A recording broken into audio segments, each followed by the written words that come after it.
ঘূর্ণিঝড় রিমালের তাণ্ডব চলছে উপকূল জুড়ে। পতেঙ্গা থেকে যোগ দিচ্ছেন সহকর্মী আল আমিন শিকদার। এ বিষয়ে আরও খবর জানতে চাই, চট্টগ্রামের পরিস্থিতি জানতে চাই তার কাছ থেকে। আল আমিন, সাগর পাড়ের কি অবস্থা এখন?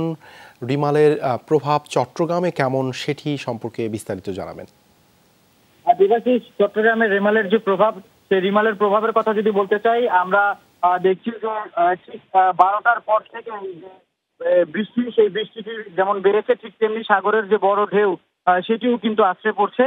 এবং সেই ঢেউগুলোর মাত্রার কথা যদি বলতে চাই, সেগুলো 7 থেকে 8 ফিট উচ্চতা বেশি, এমনটাই কিন্তু বোঝা যাচ্ছে। অন্যান্য জোয়ারে যেমন জি পর্যন্ত পানিটা আসে, ঠিক সেই জায়গা থেকে বলতে গেলে আরো কাছে চলে আরো সামনে।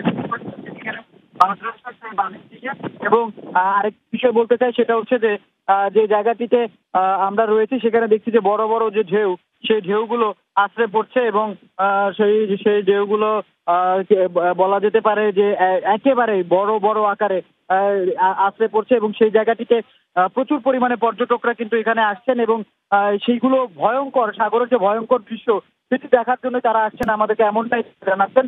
যদিও তাদেরকে নিরাপদ দূরত্বে নিয়ে যাওয়ার জন্য পুলিশ প্রশাসনের যে ব্যবস্থা গ্রহণ করার কথা ছিল, সেটি আমরা দেখছি না। যেই সময়টিতে প্রয়োজন ছিল, সেই সময়টিতে এখন দেখছি যে পর্যটকরা একেবারে ঠিক কাছ পর্যন্ত চলে যাচ্ছেন এবং সেখান থেকে সাগরের যে ভয়ঙ্কর দৃশ্য, সেই ভয়ঙ্কর দৃশ্য তারা উপভোগ করছেন।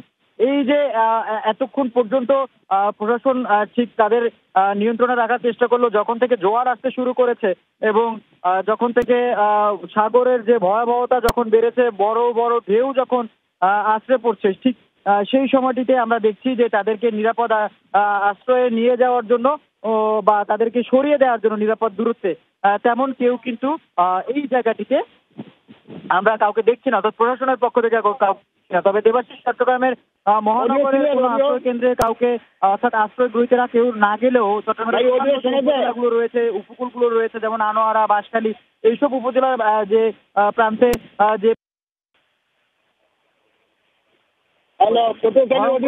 রূপ ধারণ করতে পারে, সাগর জলোচ্ছ্বাস সৃষ্টি হতে পারে, সেই জায়গাগুলোতে আমরা দেখছি যারা রয়েছেন তাদেরকে সেখান থেকে সরিয়ে নিয়ে আশ্রয় কেন্দ্রে নিয়ে যাওয়া হয়েছে এবং আশ্রয় কেন্দ্রে একটি ধরনের ব্যবস্থা গ্রহণ করা হয়েছে। এই বিষয়ে আমরা জেলা প্রশাসনের সাথে কথা বলেছিলাম।